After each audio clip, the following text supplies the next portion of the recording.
You ever wonder what the results of a horrible situation could have been like if the decisions were made differently? That feeling of self-regret has been experienced by most of us, especially injured athletes. Some athletes that obtain an injury due to their beloved sport fail to alert their coaches or a medical professional. And then these athletes continue to play with their unknown injuries, which increases their chances for a more harmful or fatal outcome. Unfortunately, my boyfriend Nathan was one of those athletes who lived with the regret of not speaking up. Today, I hope that Nathan's story can not only be an example, but a warning to athletes, parents, and coaches of how being honest and openly communicative about an injury obtained during a sport can save an athlete's life. It all started on a normal Friday Night Lights, first game of the season, and Nathan, my high school sweetheart of 4 years, was the quarterback and the captain of the football team. I remember it was my first week down from college at Valdosta State University, and I was so excited to watch him play, and he was excited to play in his first game of his senior season. I didn't get to speak to him in person before the game, but I did get to speak to him over the phone, and from what he's told me, he complained of a small headache that he's had, and I immediately was worried. But he assured me that he would be fine once he got to playing the game, and he told me that he was just so excited to play that I shouldn't have anything to worry about. And he eased me for a short while. When the game actually began, Nathan ran out onto the field and pointed to me from the field to the crowd, and I just remember feeling so proud. And as the game played, it was the normal Friday Night Light feeling as he was playing. However, this feeling of proudness and that feeling of joy watching him play started to fade a little bit after play after play. He was getting tackled and taken down harder and harder, and each time it took him longer and longer to get up off the ground, which started to make me worry even more with the headache that he's already had. But he got up every single time and continued to play, which made us think he's fine, he's tough, he's always been tough, he can do it. However, all of a sudden, Nathan was trying to score a touchdown. He was trying to run one in, but he was taken down so hard that his body flipped into the end zone, hitting his head on the ground. As if he wasn't already hit enough, his head has not handled enough. While on the ground, his head was also accidentally stepped on by another player.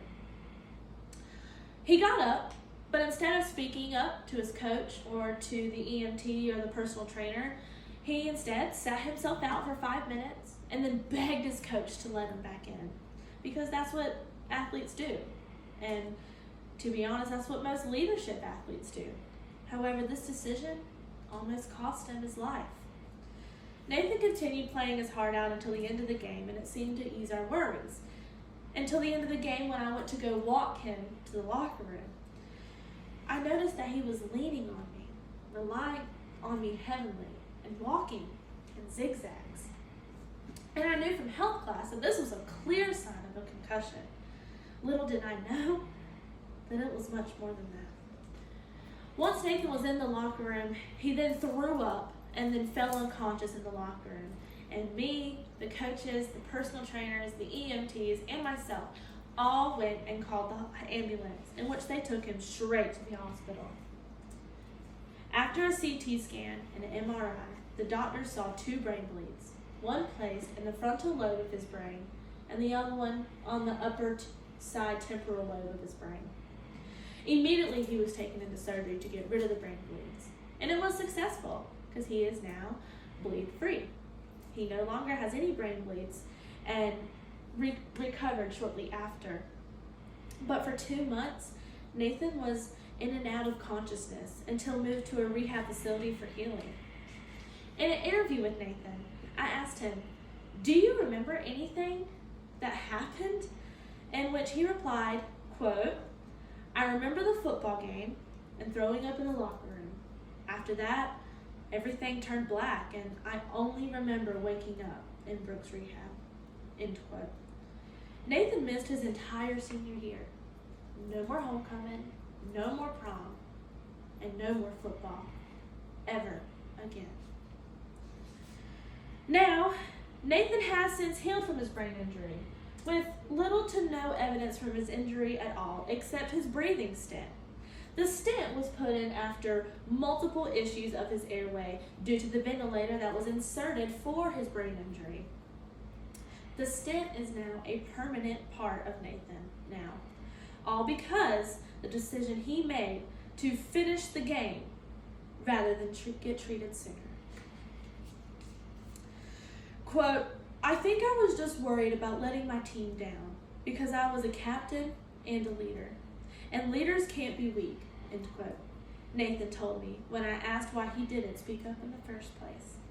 Nathan is not the only athlete to refrain talking about his injuries, because according to National Federation of State High School Association, quote, "Most student athletes are caught off guard when feeling the effects of an on-field hit and not knowing exactly what to do when it comes to reporting their concerns to coaches," end quote. This made me want to get a more coach's insight on why athletes need to speak up. In an interview with John Pate, a high school football coach, I asked if students feel comfortable about being open about possible injuries, in which he replied, quote, "My athletes know that I do not punish them if they get injured. I encourage them to tell me even if they have a common cold," end quote. However, Save Kids Worldwide by Johnson & Johnson, in their diagram of changing the culture of youth sports, shows that 1.24 million kids were seen in the emergency rooms for sport injuries in 2013. And with 42% of athletes said that they have hidden or downplayed an injury during a game so they could keep playing.